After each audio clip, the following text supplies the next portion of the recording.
Welcome, everyone. My name is David Wood and I chair London Futurists. Our topic today is interventions to trigger younging mechanisms. Before I introduce the speakers, I'll offer a few words of context. I've spent lots of time over the years studying the history and philosophy of science. I've learned that the most important breakthroughs in scientific understanding often arise when two or more ideas that were previously separate are brought together in a surprising new synthesis. As one example, consider the weird phenomenon of electricity, which was vaguely known about in ancient times, and the same for another weird phenomenon called magnetism. Without understanding the underlying mechanisms, the Chinese used magnets and compasses for navigation purposes more than 1,000 years ago. Then, around 250 years ago, people started writing down mathematical equations linking electricity and magnetism. Professor James Clerk Maxwell refined and combined these equations, and to his surprise, he obtained what he recognized as the equation of a wave traveling through space. Putting in some numbers, he was even more surprised to find that the wave would travel at the same speed as the known speed of light. In other words, the two-way unification of electricity and magnetism turned into a three-way unification of electricity, magnetism, and light. And before long, engineers were controlling the transmission and reception of radio waves and other electromagnetic waves, and the world has changed enormously from that insight. Another example would be Isaac Newton speculating that two forces were actually the same. The force that caused the moon to travel in its orbit around the Earth, and the force that caused objects such as apples to fall to the ground. With the help of some new mathematics that he had just invented, called the calculus, Newton was able to justify his speculation, and the fields of gravity and astronomy and physics came along in leaps and bounds afterwards as a result. Well, there are good examples in biology too. They include the neo-Darwinian synthesis of Darwin's original ideas on natural selection with Gregor Mendel's findings about genes and inheritance. We might come back to these and other examples in the discussion section later in this event. I mention all this because what you're about to hear might, perhaps, come under the same general category. Our speakers, Vince Giuliano and Steve Buss, both of whom are independent longevity researchers, are proposing a new unifying theory in the field of longevity and rejuvenation. Their ideas have emerged from their careful study of a vast amount of published research, and potentially they can provide a very different unifying perspective that makes sense of all these individual findings. I'll now hand over to the two of them so they can explain their findings in their own words. Thank you. Good morning. It's early morning on the West Coast of the United States. I'm Steve Buss, and I'm here with my good friend Vincent Giuliano, and we'd like to talk with you today about interventions to trigger younging mechanisms. We very much appreciate your support, David. It means a lot to us.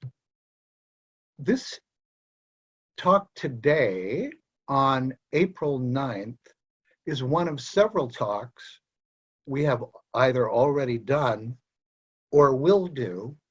We gave a first talk about younging on November 20th of last year to London Futurists.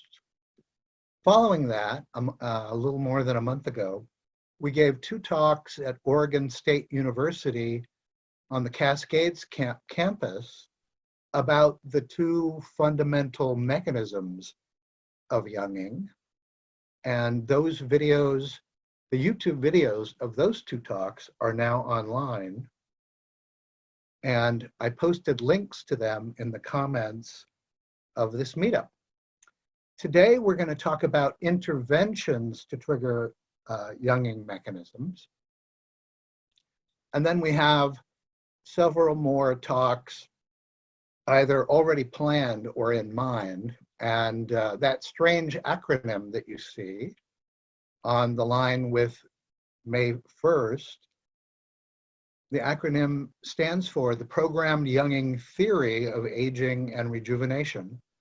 We have developed, and we are developing a new theory of aging.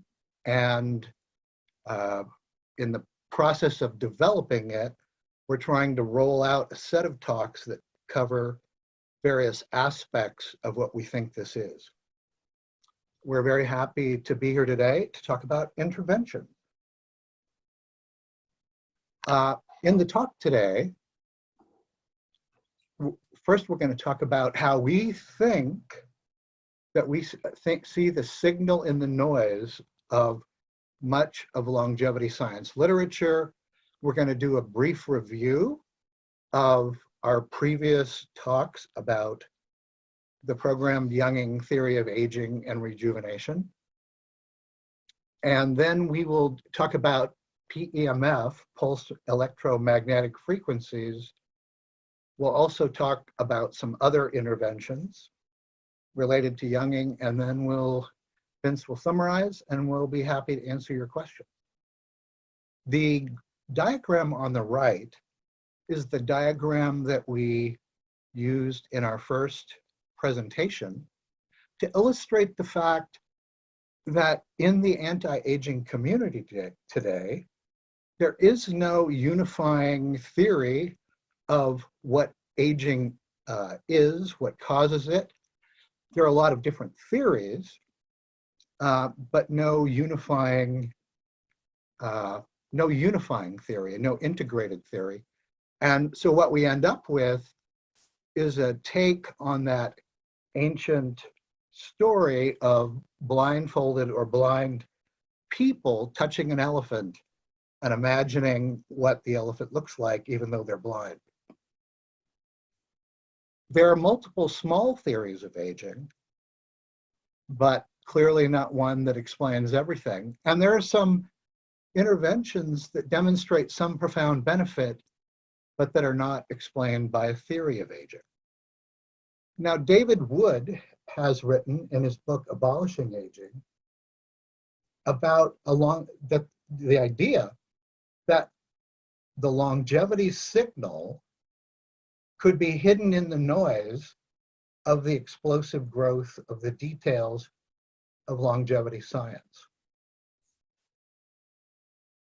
We've identified two signals in the noise of health and longevity science that we think are extremely important. There may be more than two, but we've only found two, and we cannot seem to find any intervention that is profoundly healthy or longevity promoting that can't be, in the end, touching a specific portion or dimension of one of these two longevity promoting processes.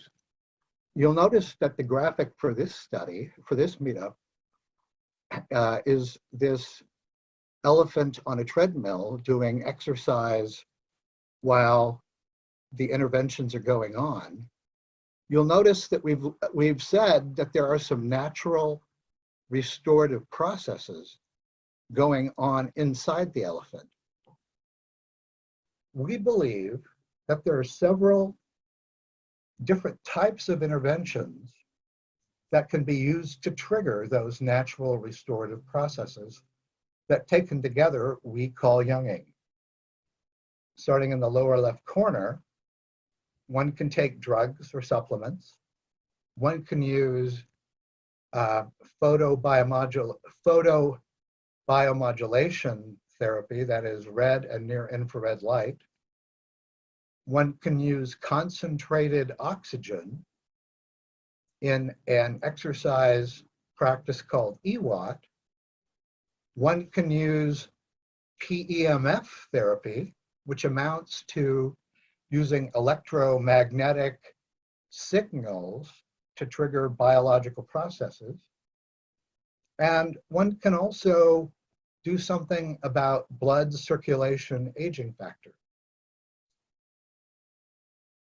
And so in contrast to that previous diagram of the elephant, where the blind people were feeling different parts of the elephant, trying to figure out what the elephant was, we think that the signal in the scientific literature, that the signal is relatively clear in the noise, and that natural restorative processes, when triggered, can provide very profound benefit, including the reversal of biological age.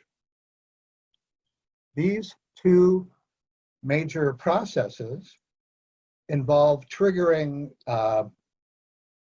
something called JMJD3, which is a histone demethylase that Vince will be talking about in a moment. And some key interventions we'll talk about are PEMF, oxygen therapy, and REM sleep, and we'll describe why all of those are important for triggering younging. Okay, Vince. Thank you. And thank you again, David, for providing this forum. I think a good way to start out here is in terms of evolution. Again, this chart gives a long-term view of things. About 600 million years ago, the atmosphere of the Earth began to become not covered with very, very thick clouds. And we had plenty of unicellular organisms that had originated. This is just a little part of the story. And at that time, there were many, many different of these unicellular organisms, but they only lived a few minutes or a few hours or a few days, and they were very limited. And the thrust of evolution, you could say it's the thrust of God, you could say it's the thrust of the forces of nature, has been life supporting. That is unquestionable from the very beginning. The conditions of the Earth, the formation of elements in star systems, etc., everything in our history has been supportive of the existence of life. And at this point, there was a challenge. How do we go forward, creating higher forms of life?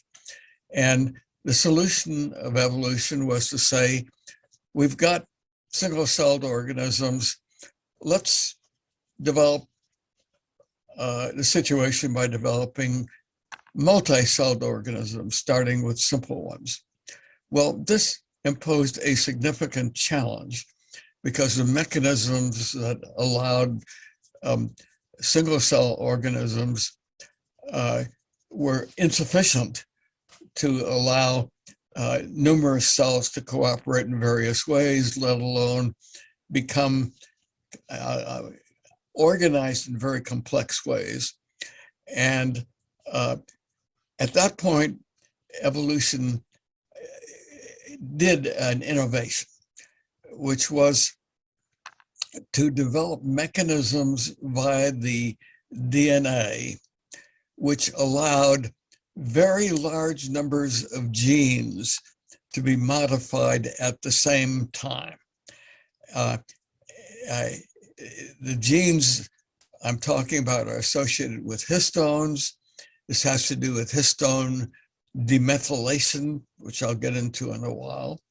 But moving over to the right side of the diagram, much more recently, maybe 200 or 300 million years ago, we had evolved complexity to the situation where we had multi-celled organisms, but we needed, for the force of evolution, to continue to develop intelligence, brains, nervous systems, and mechanisms that allowed not only biochemical approaches, but also electrical approaches through the nervous system to be applied.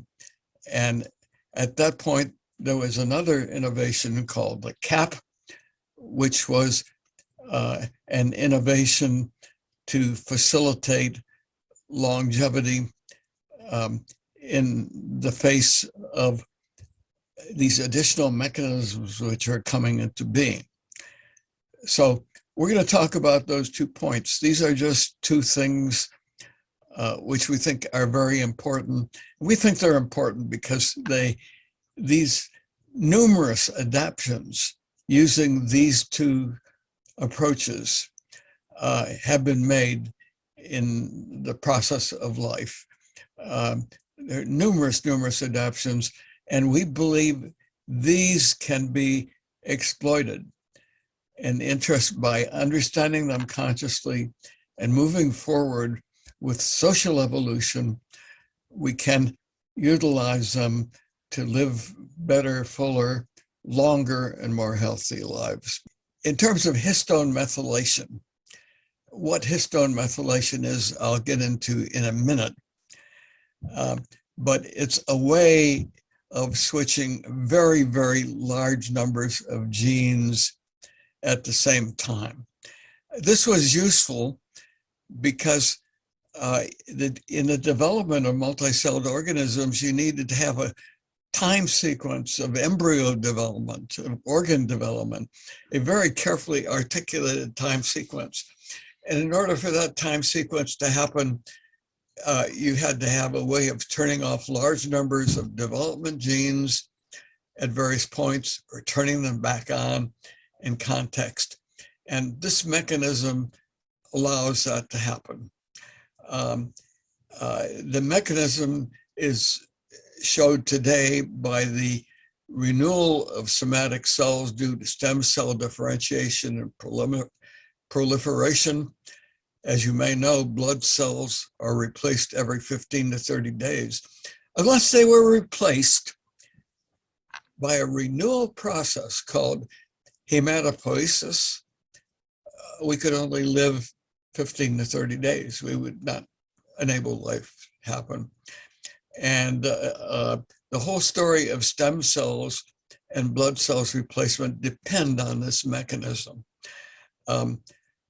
This mechanism shows in the reversion of cells to pluripotent status you probably heard about, induced pluripotent stem cells, which are stem cells created in the laboratory or in the body. And it's also what shows up in the whole organ regeneration, which some species can do in limited ways. Like we know that many reptiles and lizards can regrow. You cut off a leg and they'll grow a new one. You cut off a tail and they'll grow a new one. We think the same techniques can be extended to growing new organs internal to people. So where this shows up in practical medicine, some of the places are in the right-hand list. Neurogenesis, we have to generate new neurons in order to enable this complex multicellular life. Our organs have natural means of renewal within them. The idea that the organ is a static thing and it just grows old and dies is not true.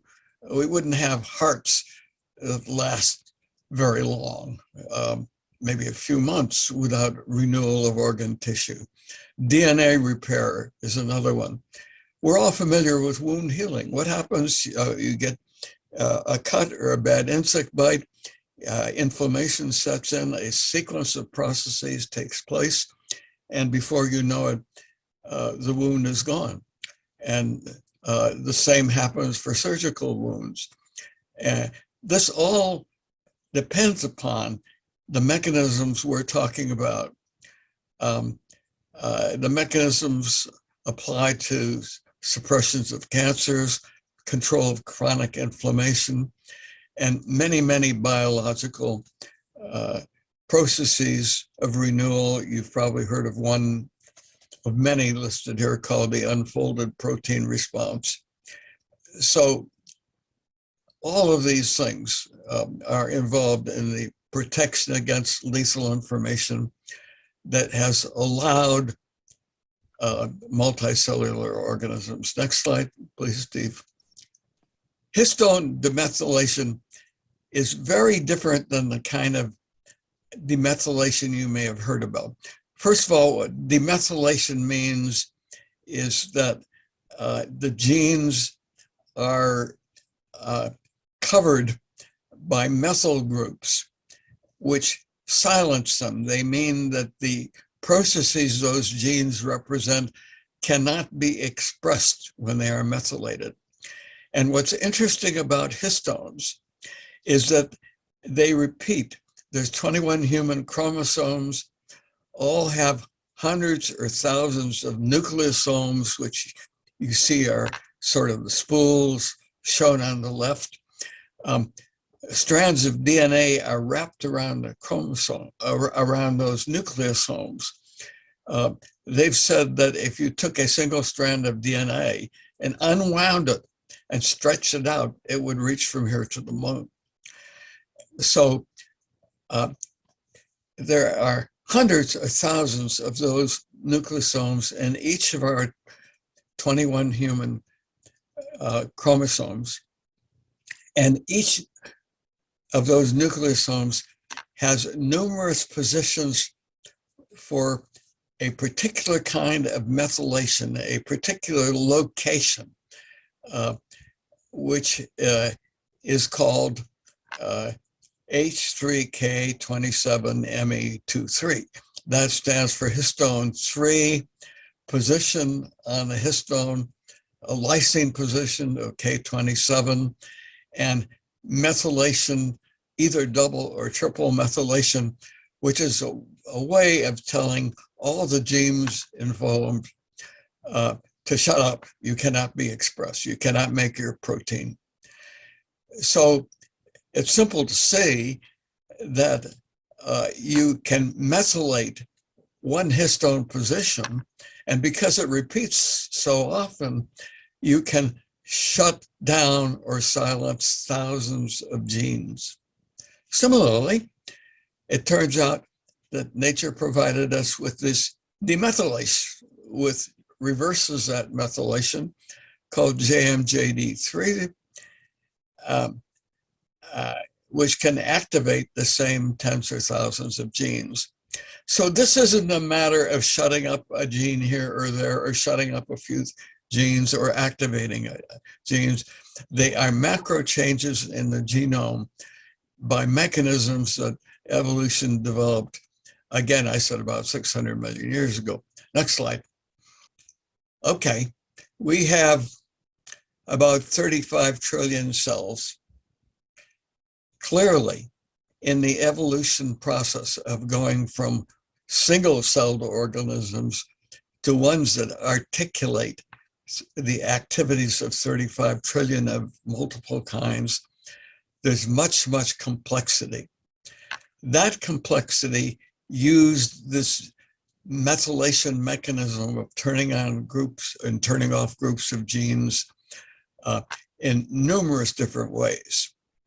The biological function of the mechanism is to manage control of numerous things that need to be controlled. For example, there's competing organisms.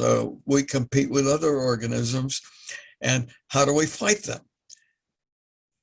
Ancient humans, about 3,500 years ago in Greece, Persia, China, and India in particular, found interventions, approaches that utilized these ancient mechanisms. They didn't know what they were doing. They didn't know why they worked. They just knew that they were worked. They knew that if you took the herb turmeric, you could fight inflammation. And they use this in a number of contexts. And they based traditional mechanisms. You look at all the activities of the herbs and traditional herbal supplements, and you find they are activating the pathways we're talking about now. So we're rediscovering why those ancient approaches actually worked. They work in the mitochondria and stuff. This part of the thing that of a mechanism developed much more recently called the CAP, is that we were developing nervous systems, and we said, gee, we have all these mechanisms for control. Can we start using our nervous systems and electrical signals for controlling things like inflammation, for managing our health?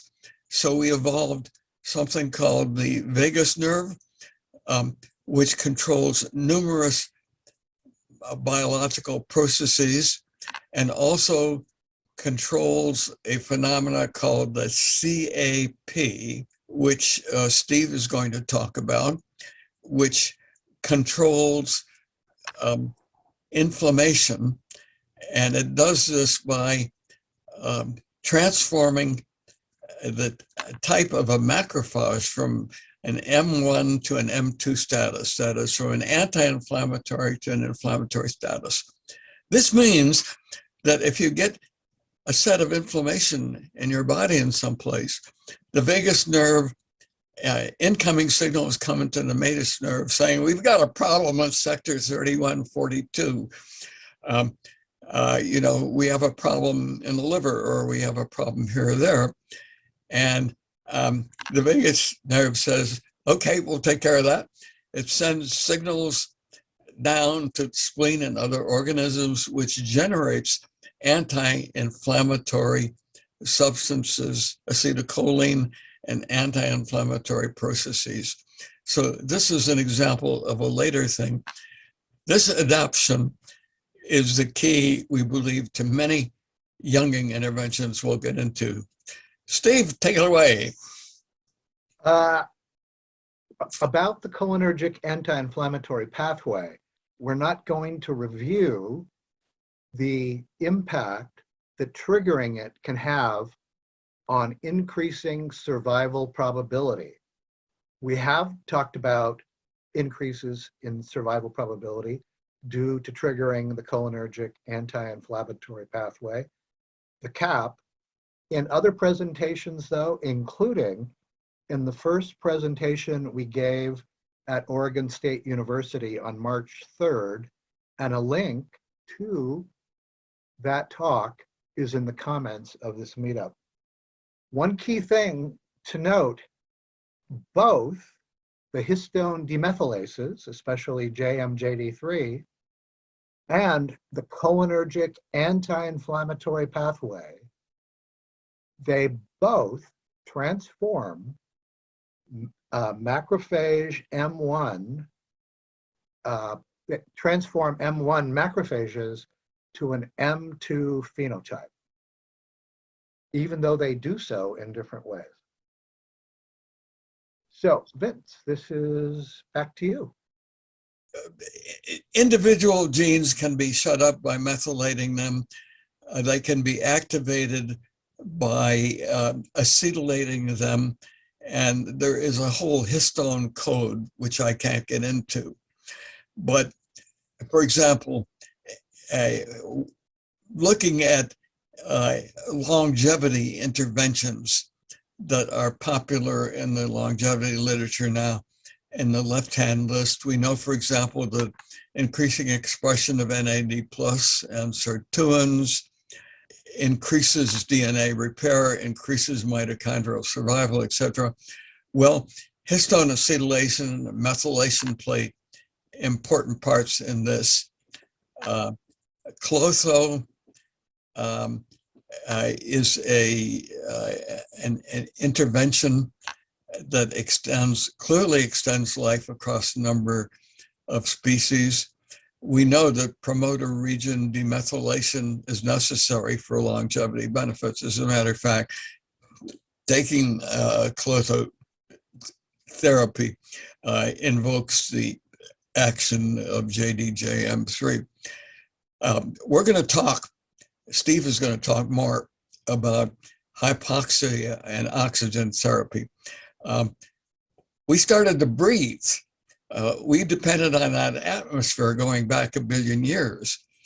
And oxygen and its circulation through the circulatory system is extremely important.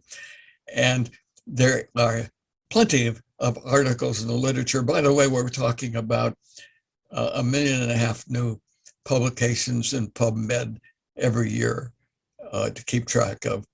So viroxia leads to JDJM3 expression. Some longevity scientists believe in taking rapamycin, activating the mTOR pathway, and histone methylation and JDJM3 is also indicated there. There's something called the integrated stress response that's popular now in the longevity literature, and that involves activation of something called ATF4. That's not the ATF of Homeland Security, and that triggers JMJD3. Vitamin D pathway, vitamin D activates JDM3. And there are a number of blood-borne longevity factors, and as you know, there are researchers who believe there are things in the blood that blood of young people and of newborn, or in cords discarded from the birth process that is rejuvenating, and that has to do again with viroxia leading to JDJM3 expression. So histone demethylation in the literature is woven into all of these. It's woven into every intervention we've encountered for longevity, either histone intervention or the CAP. In many, many cases, both of them, okay? And that's why we're excited by what we're seeing. We're seeing not, biology is consisted of very, very specific research of a group of 16 rats that were subject to very, very specific conditions with very, very specific outcomes. This is like a submicroscopic level. We're flying at 100,000 feet and looking for patterns, and we're finding these. Let's go on. Next slide. Yes. So Vince, we need to move very quickly through the remaining slides. Yes. So we're going to pick up velocity. Yeah. Okay. Again, Yamanaka factors, histone demethylation is involved in everything on this list. It turns out that alpha ketoglutarate supplements will increase JDJM3. And in all the processes of natural renewal, NRF2, which is antioxidant pathway, autophagy, fasting, heterochronic parabiosis, where you sew mice together, all of these. It's everywhere. Let's go on. See the list of mechanisms on the left? Those are all restorative mechanisms that evolution put in place. Every one of those is a restorative mechanism, and they all involve JDJM3. And by the way, that's just a starting list. We focus. I'm going to move you right along, Vince. Okay. So in this field, we're going to focus on two categories of interventions.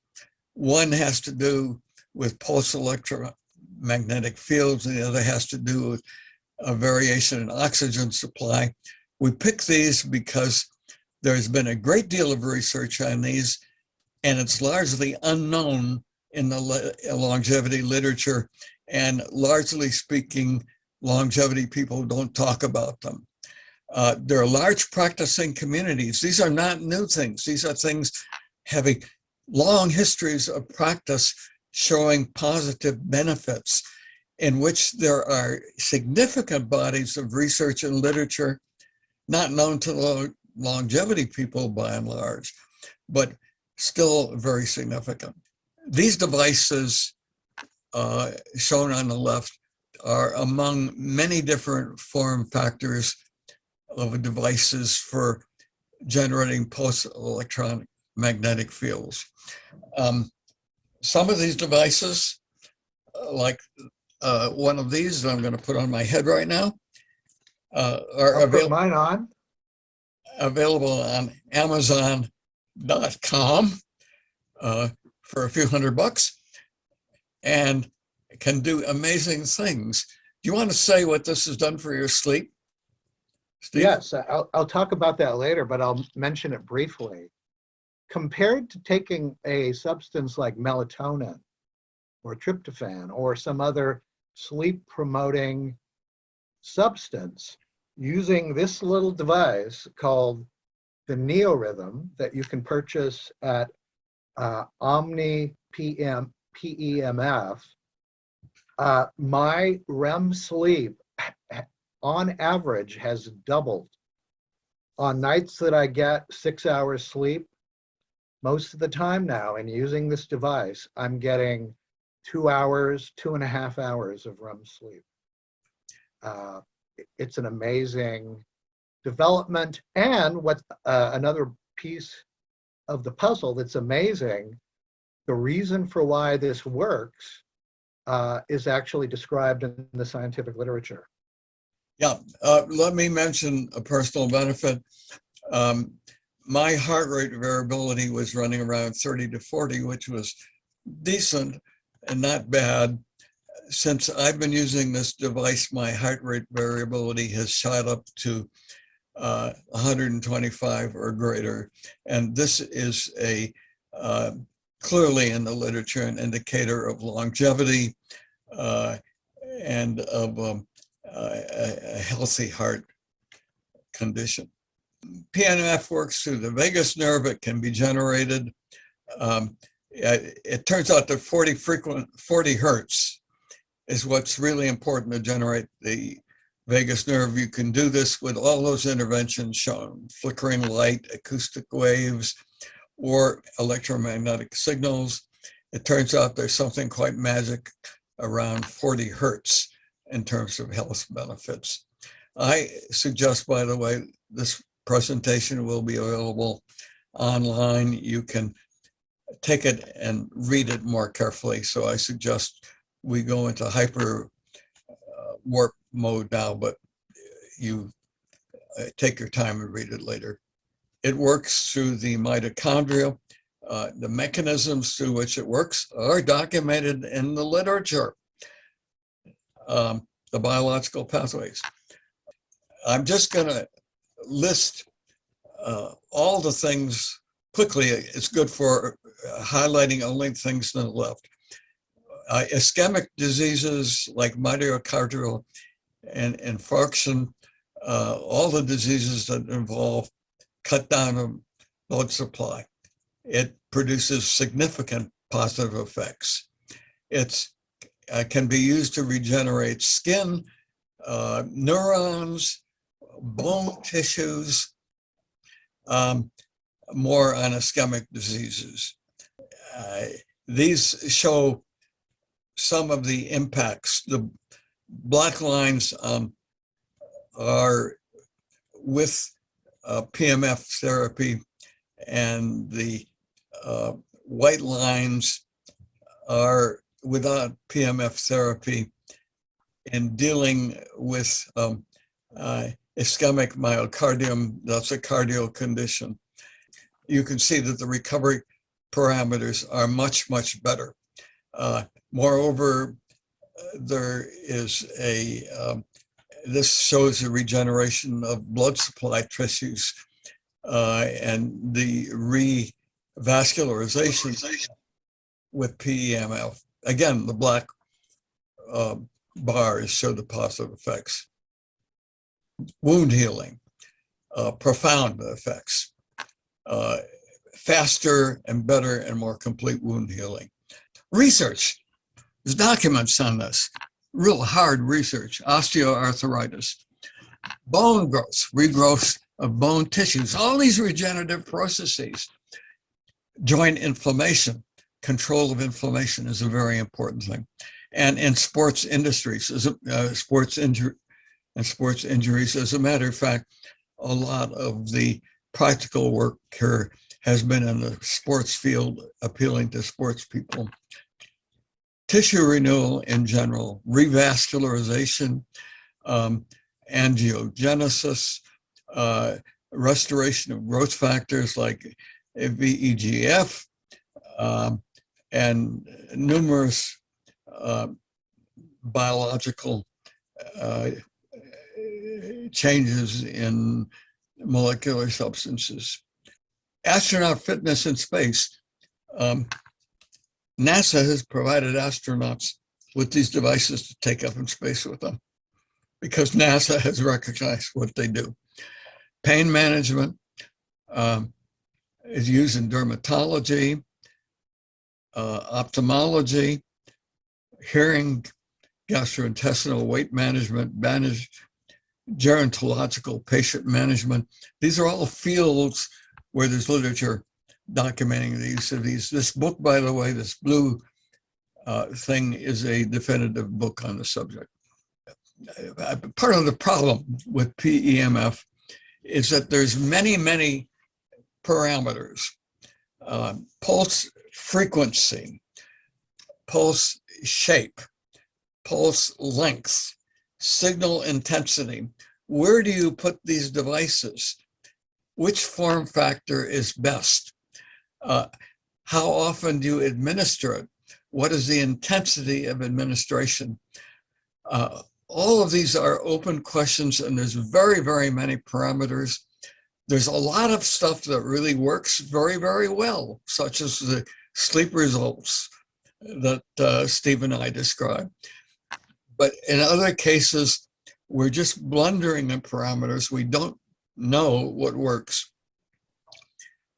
We also don't know when it's best to use PEMF or pulsed light or pulsed acoustics. For these things to be optimized, for us to have the best therapy combination, may take us 50 years or more of experimentation, innovation. And again, this is all mostly going on outside the longevity field, outside the medical field. Sure, just one more thought about this. The literature isn't clear about what the optimal parameter values are for frequency, shape of the pulse, the length of the pulse, and the signal intensity. But even so, in an amazing number of cases, using PEMF is healthier and more longevity promoting than any other alternative. That is really the fascinating thing. Even though we don't know what's optimal, it's still better than a whole lot of other things. A lot of good results. We have no idea how to get the best results. I want to switch now to Steve with Varioxia. And Steve, I ask you what you asked me, which is go at hyperspeed. Yes. So it turns out that various forms of oxygen therapy are, we think, the healthiest and most longevity promoting practices that you can do. Why is that? Well, it's because the blood circulation system, the arterial system, the capillaries, and the venous system that returns blood to the heart touches virtually every cell of those 35 some odd trillion that make up human organisms. A key concept related to oxygen and the benefits of using an oxygen therapy is called viroxia. Vince actually, as far as we know, invented that phrase, and it has to do with the fact that each cell is monitoring not the absolute level of oxygen that is touching it, but changes in the oxygen supply. This slide and the next slide are discussed in more detail in that first talk. In the second talk that we gave at Oregon State University on March 8th. And I'm going to be moving quickly. This is my personal EWAT system, exercise with oxygen therapy. Exercise with oxygen therapy grew out of the work of a German scientist, technologist, an Elon Musk sort of figure named Manfred von Ardenne. He both gave Adolf Hitler a demonstration of the TV he invented, and he won 2 Stalin prizes for helping the Soviets back in the day to build an atomic bomb. There's a lot to say about this. Using EWAT has transformed my health. And the second talk at Oregon State University has more details about this slide. So that's oxygen therapy, and EWAT and hyperbaric oxygen triggers JMJD3. And that means that it transforms M1 macrophages, not in every case, but it directs M1 macrophages to an M2 phenotype. We'll talk about why that's important in a moment. Now we're going to shift to talk about the cholinergic anti-inflammatory pathway. The graphic objects on this slide, as you can see in the lower right-hand corner, are discussed in much greater detail on March 3rd in our Oregon State University talk. The essential point is there is a brain to spleen mechanism that triggers a less inflammatory state in the blood circulation. And here's the proof that the cholinergic anti-inflammatory pathway transforms macrophage phenotype. And here are some survival probability curves that are discussed in more detail in that first Oregon State University talk. There are lots of different ways to trigger the cholinergic anti-inflammatory pathway. Here are some of them. Now the cholinergic anti-inflammatory pathway began to develop in mammals, we imagine, about 150 million years ago. We know that it must have begun to develop at that point because our last common ancestor with rodents lived about 100 million years ago, and we imagine that it took evolution a good amount of time to evolve that brain to spleen mechanism in mammals. And the CAP developed, you'll recall I just said, to reduce inflammation in the blood circulation. Now, in the longevity science community today, there are experiments called heterochronic parabiosis are being done, and this has to do with showing the circulation systems of 2 rodents together. And the older rodent gets younger, and the younger rodent gets older. And a lot of work has been done around this, and if you follow this closely, you'll know that Irina and Michael Conboy at UC Berkeley in California have done a lot of work around this. In 2019, I think it was at a university in Texas, someone wrote a PhD dissertation demonstrating that heterochronic parabiosis exerts its rejuvenating effect on the blocking of histones by H3K27Me3 that Vince was talking a few minutes ago about.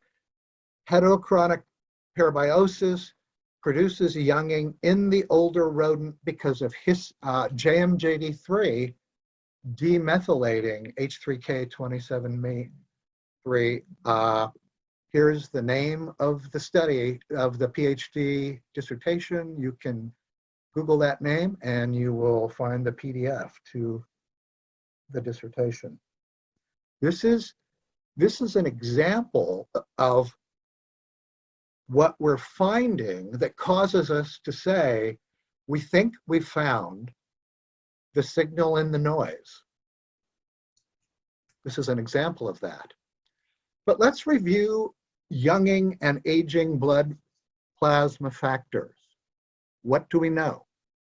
We know that triggering the cholinergic anti-inflammatory pathway increases survival probability.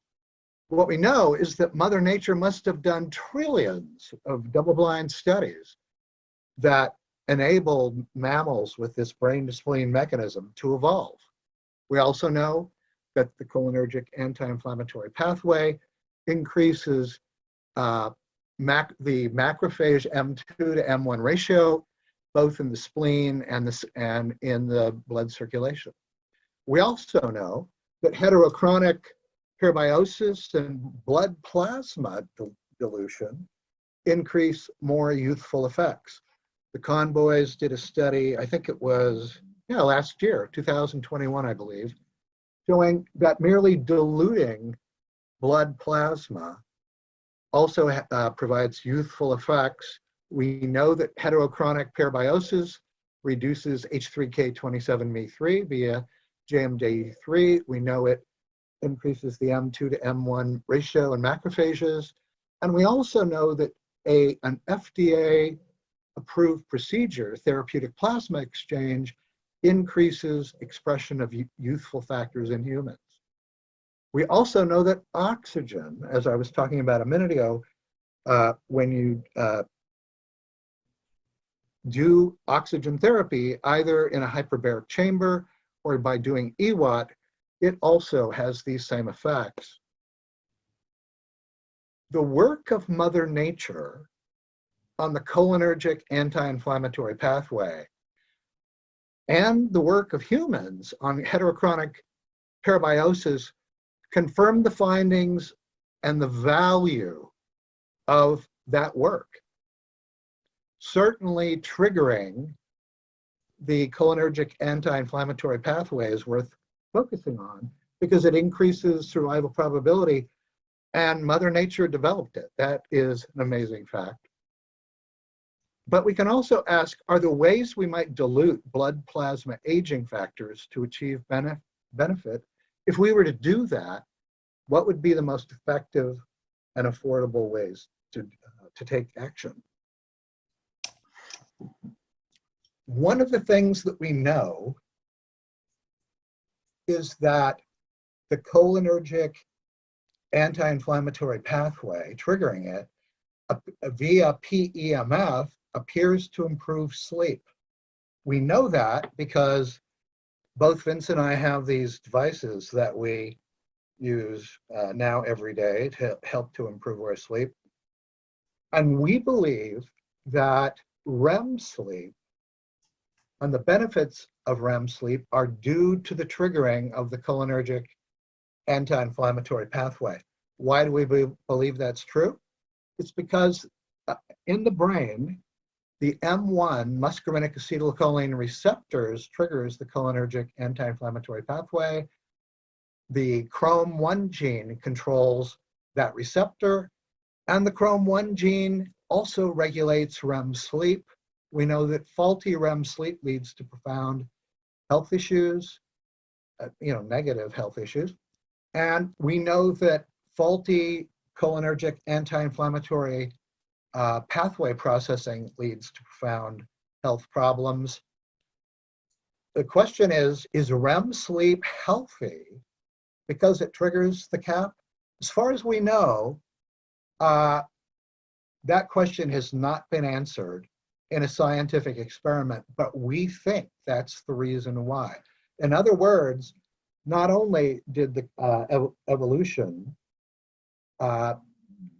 evolve this brain to spleen mechanism in mammals that provides health, but it also provided a means for that mechanism to be triggered every 24 hours. There's, Vince mentioned before, there's something that we call the 40 hertz phenomenon. It turns out that both with near infrared light and with PEMF, a 40 hertz pulse has profound health benefits. And if you go to do a Google search on 40 hertz, you might be surprised, just like we were recently. We just discovered this in the last month or two, that if you Google 40 hertz health, 40 hertz REM sleep, you'll get a whole slew of links talking about the importance of that particular frequency. And the benefit appears to be technology device agnostic. You can use near infrared light, or you can use PEMF, or you can use sound. It appears that the important independent variable triggering the benefit has less to do with the mode of action and more to do with the signal frequency. So the question is, because heterochronic parabiosis and blood dilution clearly provides health and longevity benefit, and also we know that Mother Nature herself developed this mechanism to impact the plasma, what kinds of strategies might we develop and take to dilute the aging factors in the blood plasma? This is something that David Harold Ketcher spoke about a bit about last summer. So one can do, as we mentioned, hyperbaric oxygen, exercise with oxygen therapy. I'll say again, exercise with oxygen therapy transformed my personal health. PEMF, both Vince and I are going to be buying PEMF devices in the near term. We can also trigger the CAP. Another approach might be for, Vince and I aren't going to do this approach, but you could also find a younger human and pay them to become your Siamese twins. So your blood circulation systems together, that could be fun. There is an FDA procedure called therapeutic plasma replacement. One could also do something called plasma apheresis, which is to remove plasma from your blood circulation. There are companies throughout the world that do that. And if you're young enough, you can have that done for free. You could also acquire access to a plasma apheresis machine and learn to use it. I'm thinking someday I may do that. But we think among the most effective and most biologically effective for health and effective in terms of the cost is to donate whole blood via the Red Cross. In the last 7 years, I've donated 7 gallons of blood. I do it regularly, every 2 months. We think, I think that one of the best ways to dilute aging factors in the plasma is to donate platelets. To do what's called platelet apheresis. What that amounts to is taking, getting some needles, it's a 2-hour procedure, and have platelets removed from the blood circulation. When you do that, blood plasma is also extracted, and you can donate platelets in the United States at least 22 to 23 times per year, which means effectively in the course of a year, you could have diluted the volume of plasma in your entire body via platelet apheresis. Just a note of caution about activating JMJD3, which is the first genes that are activated activate the inflammatory factor, nuclear factor kappa B, the master gene of inflammation. This is the first reaction. This is no accident because it's the first line of defense in case of biological attack by a pathogen or a cut. In normal healthy situations, the activation is transitory, dissipates. On the other hand, chronic systematic inflammation is a killer. It's characteristic of diseases of old age, and many old people move into states of chronic inflammation. So that if you are going to want to activate your JMJD3, you have got to make sure that your inflammation, chronic inflammation, is kept down. It's important that you do that, because otherwise you could exacerbate a situation of high inflammation and have high mortality due to that factor. We've dealt excessively in my blog, in our blog, we've dealt excessively with inflammation situation, many different entries, antiagingfirewalls.com. And by the way, there are at least 5 good articles there on various aspects of aging in addition to the presentation. So if you want to read about things, you can do that in the blog. Finally, I have to do a personal disclosure, which is a potential conflict of interest, which is that I have developed a strong anti-inflammatory product, a substance that I've been taking for 5 years to control my own chronic inflammation. I think it's been key in keeping me active and very active at the age of 92 now, and possibly being able to go another 10 years.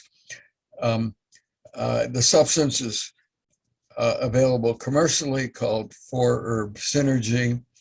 And because of this commercial link, I need to say that this slide relates to that. I believe it is a need to control your inflammation one way or the other.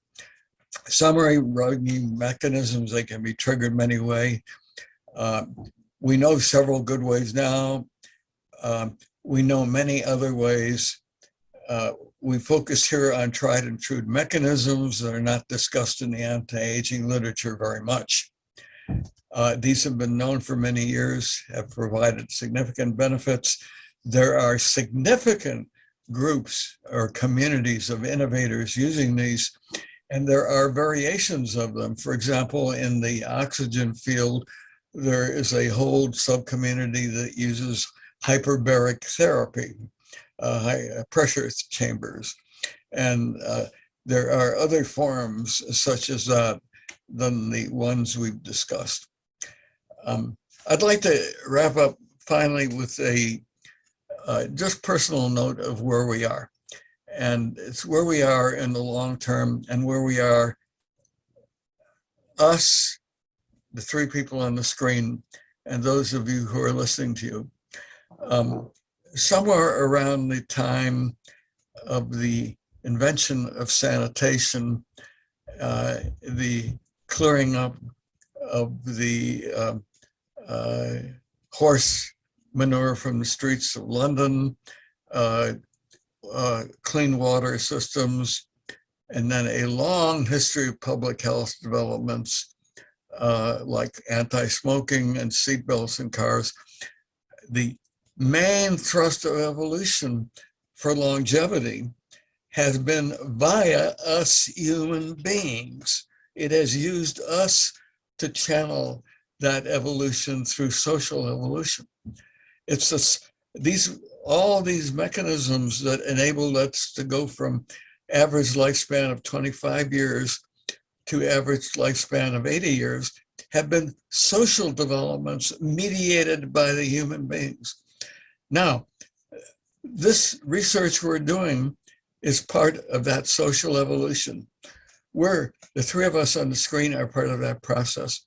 And so are you in the audience. And we are the mechanisms of evolution through which things are moving forward. And Steve and I speak very sincerely, welcome. If you are interested in this line of research, communicate with us, help us carry it forward, because there's a long ways to go. Thank you very much. Thank you very much to both of you. That was a wonderful summary of what I know to be a much larger set of data. The first question, I guess, is about the theory. Then we'll come in a minute to questions about the evidence of the actual interventions. So the question about the theory is, how do we know when too much is too much? If some amount of histone demethylation is good, how do we know whether more of it will also be good? After all, if it really was something that was universally good, wouldn't evolution have provided it more often rather than restricting it? And in terms of demethylation, I understand that the idea is that different cells in the body, they all have the same DNA, more or less, but because of the epigenetics, the methyl groups and other groups that are attached to the DNA in different cells, the DNA operates differently in these different cells. So a skin cell makes proteins needed for the skin, the heart cell makes proteins needed for the heart. But as it ages, then things get mixed up a bit because of this accidental methylation and acetylation and so on. So if you can undo that, that sounds good. But how do you know which bits you're undoing properly? And if you undo too much, maybe you will destroy the fact that the skin cell knows it's a skin cell, and it maybe then loses its form. So there's my question on the theory. How do we know how much is good and how much may be dangerous? That is an excellent question, and it's unanswered. When quantum theory was invented, there were numerous questions that have taken us a century and we still don't have the answers. This is a brand new set of theory. There's many questions. I don't know how to answer that. I don't. I have a thought about that question.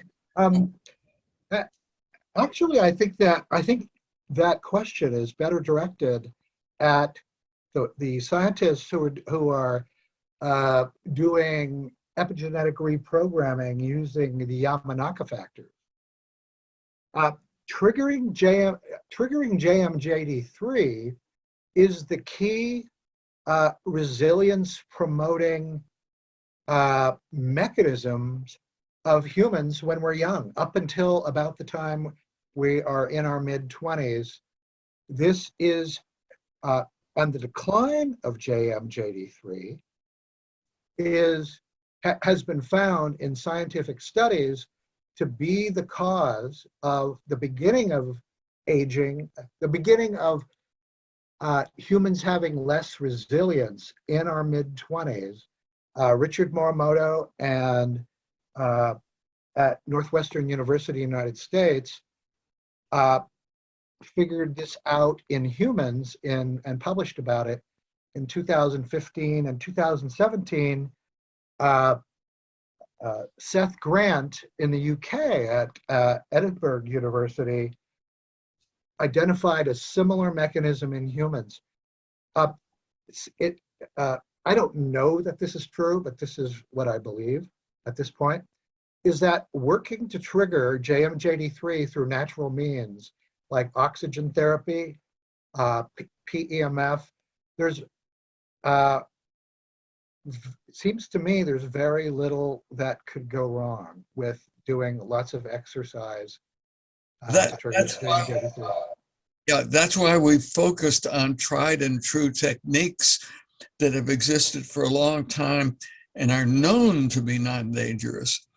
Right. Now, but the questions of the limits of it, getting the best therapy, not overdoing it. We know, for example, that JDJM3 can trigger inflammation. We know that it can be a bad thing in certain disease processes like osteoarthritis. There's a literature. As a matter of fact, GSK has developed a drug to suppress the action of JDJM3, and they've been promoting it in certain special situations. So there's much to be learned here. Let's take a question from Didier Cornell, who is enthusiastic about the way you've been able to describe multiple approaches, but he wants to clarify, what actually are you seeing in terms of evidence that interventions such as the PEMF waves, what is the evidence that this actually can extend lifespan? You pointed to evidence that it seems to make people or creatures healthier in various ways, but are there longer trials that have been linked to life extension? There's a lot of clues, but the longevity lifespan people have not paid much attention to PEMF. Therefore, they have not conducted the kind of data needs to be collected. We need a mobilization around this new theory because it suggests all kind of new research that's needed. So the answer is, in terms of pure longevity, very few longevity studies. In fact, and that's just unfortunately where we are. Just to, I agree with what Vince just said, but just to supplement his answer, what we know is that triggering JMJD3 increases survival probability. DHEA triggers JMJD3, vitamin D triggers JMJD3. Also, we know that hyperbaric oxygen profoundly increases health.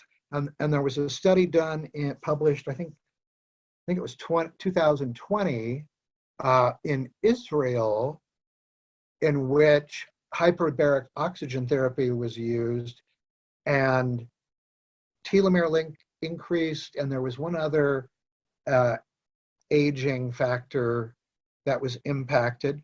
More recently, in fact, late last year, alpha ketoglutarate was found to profoundly reduce biological aging on average in about 42 people by 8 years. Yeah, I think it was 8, it's either 7 or 8 years in 7 or 8 months of taking this supplement that you can buy online. As measured by a biomarker of aging, I guess. Yes, by using the true age, I think it's called the true age epigenetic, is a kind of Horvath-related epigenetic machine learning driven assessment of biological age. Yep. Alpha ketoglutarate triggers JMJD3. You can do a Google search and see that that's true. Again, aging research has consisted of specific studies of 25 rats who have a certain disease condition, who are subject to certain chemicals, and this is published. It's all on a microscopic level. We have precious little hard data as to what increases in human survival in a document. Right. Vince and I are biohackers. So because of what we've learned about JMJD3 and the cholinergic anti-inflammatory pathway, we are willing to take personal action vis-a-vis these substances and practices and PEMF that perhaps other people would feel uncomfortable with, because we think it might be 5 to 10 years before the kind of experiment that DDA properly asks about can be done. In that case, let me ask a question about your own experiences. This is asked by PNJ, who wonders, how are you actually objectively measuring the effects of these different trials on yourself, such as PEMF?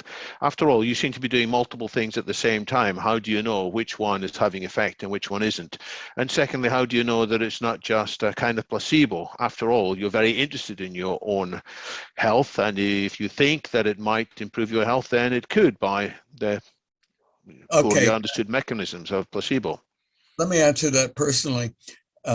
In terms of placebo effects, I've been doing self-hacking and experiments for 15 years now, so I've pretty much exhausted my placebo capability, I think. In terms of the REM sleep, in terms of the impact on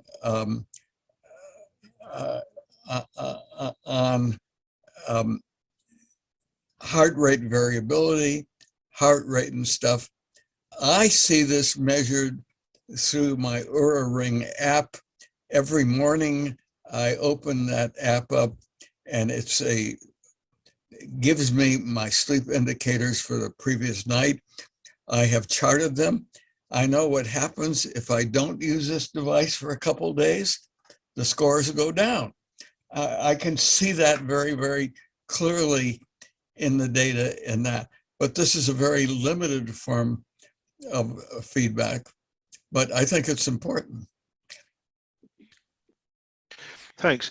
So in that case, if there is lots of evidence that seems to be suggestive of the benefits, wide range of health benefits of these devices, and I notice there's a 561-page book you referred to by William Pollock on all the benefits from PEMF. And it's a recent book too, it's from December last year. So if there is this evidence, why aren't more people paying attention to it? Are there drawbacks that haven't been clarified, or are people just too conservative? I think the answer to that is complicated, part of which is that this is not part of mainline medicine. There is a trio of factors that determine major treatments, which are the medical practice communities, specifically the rheumatologists, cardiologists, neurologists, etc. The FDA, which determines what drugs can be created in the drug industry. This is not a drug. There's no money in it. There's no patents. That's one. The second is that a major emphasis has been in the last 20 years on molecular biology. And those techniques are not molecular biology techniques. They are, this is outside of molecular biology. It's outside of medical research. It's an other. It's not in the mainstream culture, the mainstream health culture. Not yet, anyway. A question from Right. Stephen Miller, who asks about the possible implications for treating autoimmune diseases by changing the ratio of M1 to M2 macrophages. Is that something that you've looked into? Can you say something about that? Because my wife has lupus erythematosus and scleroderma, which are autoimmune diseases, this has been an intense area of concern to me. And I find not very much in the conventional medical literature about it. The practitioners don't use these techniques too much. I think they hold great potential. There are a few articles and a few approaches I'm pursuing, but if someone wants to pursue it for treatment of an autoimmune disease, you have to do it as a self-hacker now. You're not going to find a rheumatologist who's going to, in the conventional practice, who's going to encourage it. Yeah, I think with regard to the macrophage question that Stephen Miller asked and autoimmune diseases, you'll recall the cholinergic anti-inflammatory pathway, that brain to spleen mechanism, its whole functional, what it does functionally is to reduce inflammation in the blood circulation. And macrophages are a kind of inflammatory cytokine. A metaphor I like to, that makes sense for me, is to think of M1 macrophages as drunken soldiers that often go on, they do kill enemies to the host, but they also kill healthy bystanders. They kill healthy tissue. M2 macrophages, on the other hand, are something like, imagine them to be UN peacekeepers. They do healing processes after enemies to the host are eliminated. So M2 macrophages are absolutely central to the functioning of the immune system. Time for a few more questions. There's quite a few interesting questions continuing to pop in. There's one on YouTube from Jonathan Street, who was interested in what was described as varoxia, and he tried to Google varoxia and got few hits. What should he be searching for instead of this relatively new term? Just use the word hypoxia, which means lack of oxygen. We have found that, again, as Steve said, it's a shift of level of oxygen that's important. And this correlates, by the way, with certain mountain people who have to climb 2,000 feet every day to get their water supply, having very, very long lives. They're changing their oxygen levels as part of their lifestyle. So varoxia is my term. If you search under hypoxia, that is a better term to search under. Right. Can you still see my screen, David?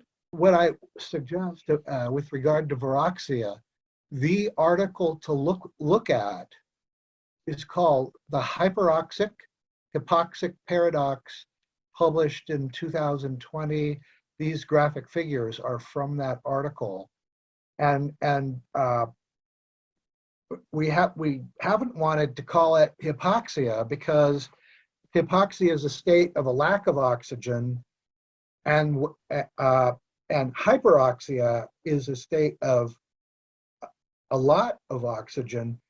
Varoxia is about the variance over time of two different oxygen levels impacting a cell, and all the details about that, the details that there are at this point in time are in this article, The Hypoxic Paradox. Thanks. And people can also find more in your blogs online. Right, yes, that's right. There's a question about sleep by Martin Bielecki. You mentioned the advantages of these PEMF devices for REM sleep. What about lucid dreaming? Have you experienced more lucid dreaming, or would you want to experience more lucid dreaming? I do it all the time, and it's part of REM sleep. The characteristic dreaming takes place in REM sleep. If you don't have REM sleep, you don't dream. It is dreaming state and high REM sleep are practically the same thing. I have been, for most of my adult life, unable to remember my dreams. So I've been unaware of them. Since I started using this device, the Omni PEMF Neorhythm device, I'm having more dreams. I'm aware of dreaming to an extent I haven't been in decades. So yes, the answer is yes. And how long have you been using these devices? Just a month or two. So that's good for a short result, and let's see how sustainable it is. Yes. Yes, we started this as a result. We got to these devices as a result of our research, and we said, what are the good examples we can talk about of these pathways operating. And it really emerged out of our first meeting with London Futurists. This has all been since that meeting. We started a little bit late for various reasons. Maybe I'll run a few more minutes because there are still good questions I'd love to pick up on. And question from Mary Fee. You said that many of the mainstream practitioners wouldn't offer the kind of services that you would recommend. Are you therefore able to recommend therapists that use complementary therapies that you think are trustworthy? I think that is a very, very good question. I would be willing to recommend them. I have not focused on identifying who those people are. And I'm sure that there are people who practice rheumatology and know about autoimmune diseases that are in the complementary field. It's just that I haven't focused on that. I don't think either of us have. It is a service in principle the London Futurist community could offer to the community as a whole, because it's very hard for somebody from the outside to know which person who's got some rather unusual ideas is actually based on sound science and sound evidence, and which of them are cutting corners, in part because they want to hype up their products.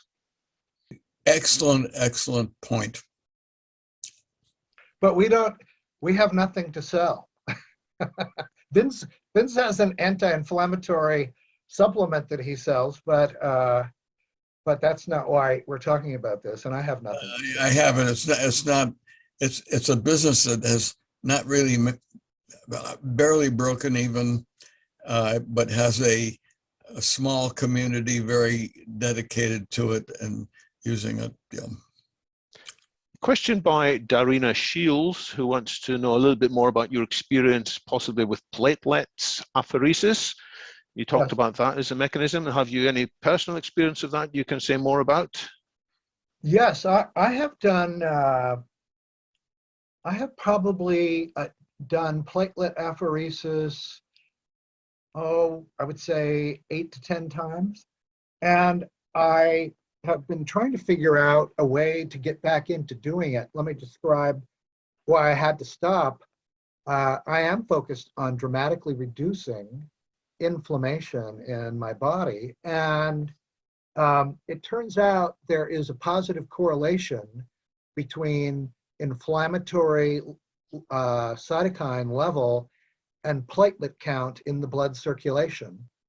And because I keep my inflammation so low, in general, my platelet count has often fallen below the minimum standard set by the Red Cross to donate platelets. I have come up with, I haven't tried to do this new idea that I have. It turns out that papaya supplements increase platelet count independent of triggering inflammation. And so just because we know that aging factors are in the plasma, I want to get back into platelet apheresis. So I'm going to start taking high-dose papaya supplements to get my platelet count up consistently so I can donate platelets every few weeks. The last question I'll take for now might even be a question you'd prefer to answer in the pub, as it were, when we're not recording anymore. And for those who are watching who are not familiar with the process, we will stop in a few minutes. We will take a short break in a few minutes, and then we will continue without recording it so people can be a little bit more discursive, a little bit more controversial if they wish to be, and everybody will have a chance to speak. But let me feed in case you do want to answer it. It's about another alternative approach to health. Martin Bielicki asks, what do you think about using psychedelics for good sleep, mental health, and generally to improve health? Is that something you would advocate, or are you shy of approaching that? My experience was limited to the 60s. And one experience was a sort of a near-death experience or seemingly near-death experience, which interfered with my thinking processes. So I decided to discontinue it. But Steve, you might have something to say about this. Right. So, you know, I live in Oregon, and recreational cannabis is legal in Oregon. And so psychedelics and cannabis both promote hyperpriming of neuronal connectivity. There are some amazing studies about the increased connection that both psychedelics and cannabis provides. Actually, in Oregon, psychedelics are on the way to becoming legal. Procedures and institutional processes for prescribing psilocybin in a therapeutic setting are under development right now. And but late last year, just because I do value those experiences, I did 3 ketamine sessions, and ketamine is another psychedelic. A really fascinating, and it was these were great experiences. And one unusual thing came about as a part of that.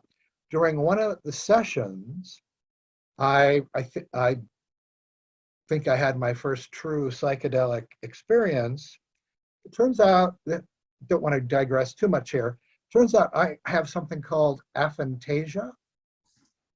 Aphantasia is the opposite of something called hyperphantasia. And aphantasia is the condition of not being able to pull up images from one's mind's eye. In other words, we store images, and I can recognize a face if I've seen it before, but I can't pull up images into my mind's eye. It's a condition that affects anywhere from 5 to 10% of the population.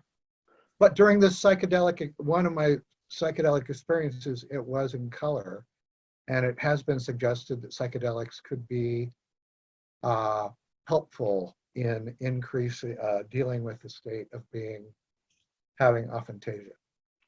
Well, there's a reminder that we are all different, and that treatments that might work well for some people will work less well for others, and it could work profoundly well for yet a third group of people. So we need to understand the general principles, we need to understand the general theory, but be ready to adapt into the treatments and the interventions for each person with their own circumstances. I am going to briefly run through what's happening next. We're short of time, so I'm going to do this very quickly, and then I'll give Vince and Steve a moment for any final comments. We've been in this fascinating discussion today. We're coming to another meeting at a different time. That's in 3 days' time on Tuesday. It's about a different London Futurist project, which is gathering as much information together in an accessible way about the skills and principles that will make the biggest difference to people's success and humanity's success in the 2020s. And that includes a significant section on physical health. So that's a meeting there. And we welcome people to come along who think they want to assist that project or who are just curious about it. In 2 weeks' time, we are going to be featuring a researcher from Oxford called Elise Bohan, a senior researcher from the Future of Humanity Institute, talking about her forthcoming book, which will be available in a few weeks' time, called The Future Superhuman: Our Transhuman Lives, when we will probably live a lot longer, but we will be in many ways empowered and more rational and more emotionally intelligent. So that's coming up in 2 weeks' time today.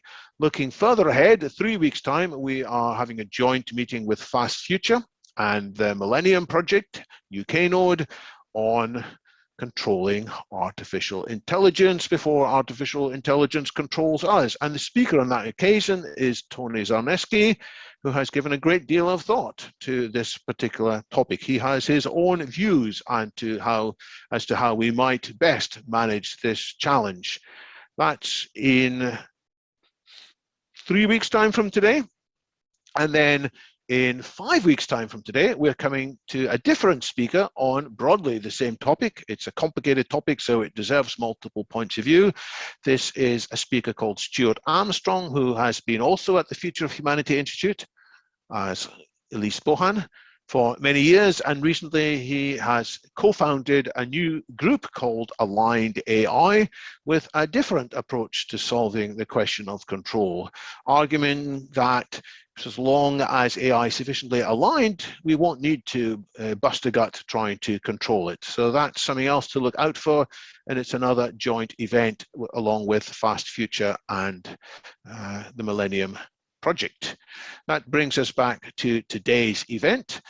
Vince and Steve, you've been very good in sharing a small section of your vast understanding of this subject. Any final remarks before we transition into an informal mode? In an offline conversation, you asked us the other day, how are we doing with this? And I feel it is a rolling, like a snowball rolling down a mountain. As it goes down, we are gathering more people committed to working with us. Right now, we have a little team. We meet every Friday online of 5 people. We're working on the book. We're working on these presentations and more blog entries. And so I am just extremely enthusiastic. You know, it may be delusional, and people ask me, am I delusional when I say, oh, we're doing fine. We're solving some problems which are 5,000 years old and haven't been solved. And we think we're making good progress in coming to a resolution of questions, ancient questions. I really believe that's so. And I'm also ready to be made wrong. If anything we've said or anything, if there's more data, and I also want to own that only a tiny % of the implications of the things we've studied are understood now. And we expect this is like any new general theory of a science field. It will spin off many, many tributaries and many, many other discussions and specialized factors. So this is the still early days of what could be a huge new continent of exploration. I think so. Steve, closing words? We are both fallibilists. That means we can be wrong about things. We have not yet been able to find a longevity promoting, profound health promoting intervention that in one way or another doesn't implicate JMJD3 and or other histone demethylases, or isn't cholinergic, as in being triggering the cholinergic anti-inflammatory pathway. If there are more, we would love to hear about them. We just haven't been able to find any. And let me feed in one comment that's just dropped into chat. This has been a truly wonderful overview of aging and evolution. I really admire the optimism that your 100,000-foot view creates. Some of us would like to help you. How can we get in contact with you? VEGIULIANO@gmail.com. You've just given your email address. That's fine. Right. You can also leave a note for us in the comments. And we would love to know that if you can offer a contribution to this field. We started a snowball after the first London Futurist meeting. There were 2 of us, Steve and I. Now there's 5. This is so immense, and there are so many implications, and we are so limited by our own viewpoints and by who we are, that we really welcome others. So please write me. The issues ahead are huge, but the community potentially is huge, and we'll go a lot faster once we get some of the right ideas to provide the better perspective. And on that note, I'm going to say thanks very much. I'm going to say goodbye, stop the recording, but then we'll reopen at 5 to the hour after a bio break for those who want to continue in a more informal note. Okay. Super. Thank you. Thank you, David. Thank you.